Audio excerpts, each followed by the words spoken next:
Hello students, welcome back to my channel educate tuition সেন্টারের পক্ষ থেকে সকল ছাত্রছাত্রীদের জানাই একান্তই আন্তরিক শুভেচ্ছা। আজ ভিডিওতে আলোচনা করব ক্লাস 12-এর 4th সেমিস্টারের বাংলা গল্পের সম্পূর্ণ উত্তর সহ সাজেশন নিয়ে। অর্থাৎ দ্বাদশ শ্রেণীর 4th সেমিস্টারের বাংলা যে দুটো গল্প রয়েছে, হলুদ পরা এবং হারুন সালেমের মাসি, এই দুটি গল্প থেকে কোন কোন প্রশ্নগুলো এইবারের পরীক্ষার জন্য খুবই গুরুত্বপূর্ণ তার সম্পূর্ণ উত্তর সহ সাজেশন নিয়ে আলোচনা করব আজকের এই ভিডিওতে। তাই ভিডিওটি তোমাদের জন্য খুবই গুরুত্বপূর্ণ হতে চলেছে, তাই ভিডিওটিকে স্কিপ না করে প্রথম থেকে শেষ পর্যন্ত দেখতে থাকো। চলে যাব মূল আলোচনায়। প্রথমেই আসবো হলুদ পোড়া গল্পের প্রশ্ন উত্তরের সাজেশন নিয়ে। দাওয়াটি যেন স্টেজ, কোন দাওয়া, সেখানে কোন ম্যাজিক আমদানি করা হয়েছিল। চলে যাব পরের প্রশ্ন, তোমরা উত্তরটাকে স্ক্রিনশট করে নিয়েও রাখতে পারো।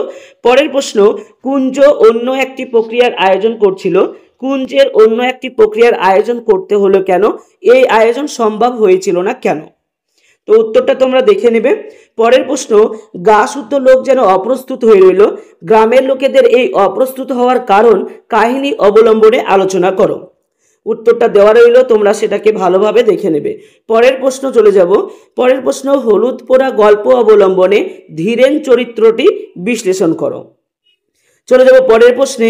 50 টাকা রেওয়ার্ড ঘোষণা করছি, কে কি উদ্দেশ্যে রেওয়ার্ড ঘোষণা করেছিল, এই উক্তির আলোকে বক্তার চরিত্রের কোন বৈশিষ্ট্যটি ধরা পড়েছে তা আলোচনা করো। চলে যাব পরের প্রশ্নে। পরের প্রশ্ন রয়েছে, দামিনী আওয়াজ করতে লাগলো সেই রকম, দামিনী কে ছিলেন, দামিনীর মুখ দিয়ে কোন জবাব বের হয়েছিল, ঘটনাটি উল্লেখ করো। অথবা এই প্রশ্নটা এমনভাবেও আসতে পারে, দামিনীর দাঁতে দাঁত লেগে গেল, দামিনীর পরিচয় দিয়ে বিষয়টি আলোচনা করো। উত্তরটা তোমরা দেখে নেবে। পরের প্রশ্ন, আমি তো পাস করা ডাক্তার নই, মন্তব্যটির প্রসঙ্গ নির্দেশ করো, বক্তা সম্পর্কে কাহিনী থেকে যা জানা যায় নিজের ভাষায় লেখো। চলে যাব এই অধ্যায়ের পরের প্রশ্নে। তারা প্রায় সকলেই বুড়ো ঘোষালের কথায় সায় দিল, বুড়ো ঘোষাল কে ছিল, তার কথায় সে নানা রকম প্রতিক্রিয়া হয়েছিল, তার কথায় যে নানা রকম প্রতিক্রিয়া হয়েছিল নিজের ভাষায় লেখো। চলে যাব পরের প্রশ্নে। কুঞ্জ মাঝির সাথে তো চালাকি চলবে না, কোন প্রসঙ্গে বক্তা এই কথা বলেছে, নিজের বক্তব্যের সমর্থনে কুঞ্জ যা যা করেছিল তার বর্ণনা দাও। তো হলুদ পোড়া গল্প থেকে এই মাত্র এই কটি প্রশ্ন করলে কিন্তু তোমাদের হয়ে যাবে। চলে যাব পরের গল্প, হারুন সালেমের মাসি। বলে রাখি, তোমরা যদি এই উত্তর সহ এই প্রশ্নগুলি সম্পূর্ণ ফ্রি পিডিএফ নিতে চাও তাহলে ডেসক্রিপশন বক্সে দেওয়া হোয়াটসঅ্যাপ নাম্বারে যোগাযোগ করতে পারো। চলে যাব মহেশ্বিতা দেবী রচিত হারুন সালেমের মাসি গল্পে। প্রথম প্রশ্ন, দুঃখী আরেক দুঃখীর মন বোঝে, এখানে দুজন দুঃখী কে কে, তারা একে অপরের মন বুঝলো কিভাবে। অথবা এই প্রশ্নটা এমনভাবেও আসতে পারে, এই সব সময়ে গৌরবীর বড় কষ্ট হয়, গৌরবীর কষ্টের কারণ কি, সে রেল লাইনের দিকে চেয়ে থাকে কেন। চলে যাব এই অধ্যায়ের পরের প্রশ্নে, হারুন সালেমের মাসি গল্পের গৌরবী চরিত্রটি আলোচনা করো। চলে যাব পরের প্রশ্ন, হারুন সালেমের মাসি গল্প অবলম্বনে হারা চরিত্রটির পরিচয় দাও। তো প্রশ্নটার উত্তর তোমরা দেখে নেবে। 4 নম্বর প্রশ্ন, মহেশ্বিতা দেবীর হারুন সালেমের মাসি গল্পে চিত্রিত নিবারণ চরিত্রটি বিশ্লেষণ করো।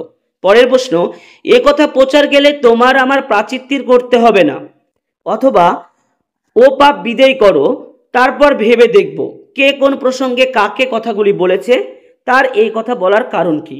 অথবা তুমি নইলে এমন শত্রু আর কে হবে, অথবা এ কথা প্রচার গেলে তোমার আমার প্রাচিত্তির করতে হবে, কে কেন এই কথাগুলো বলেছিল, কোন প্রসঙ্গে বলেছিল।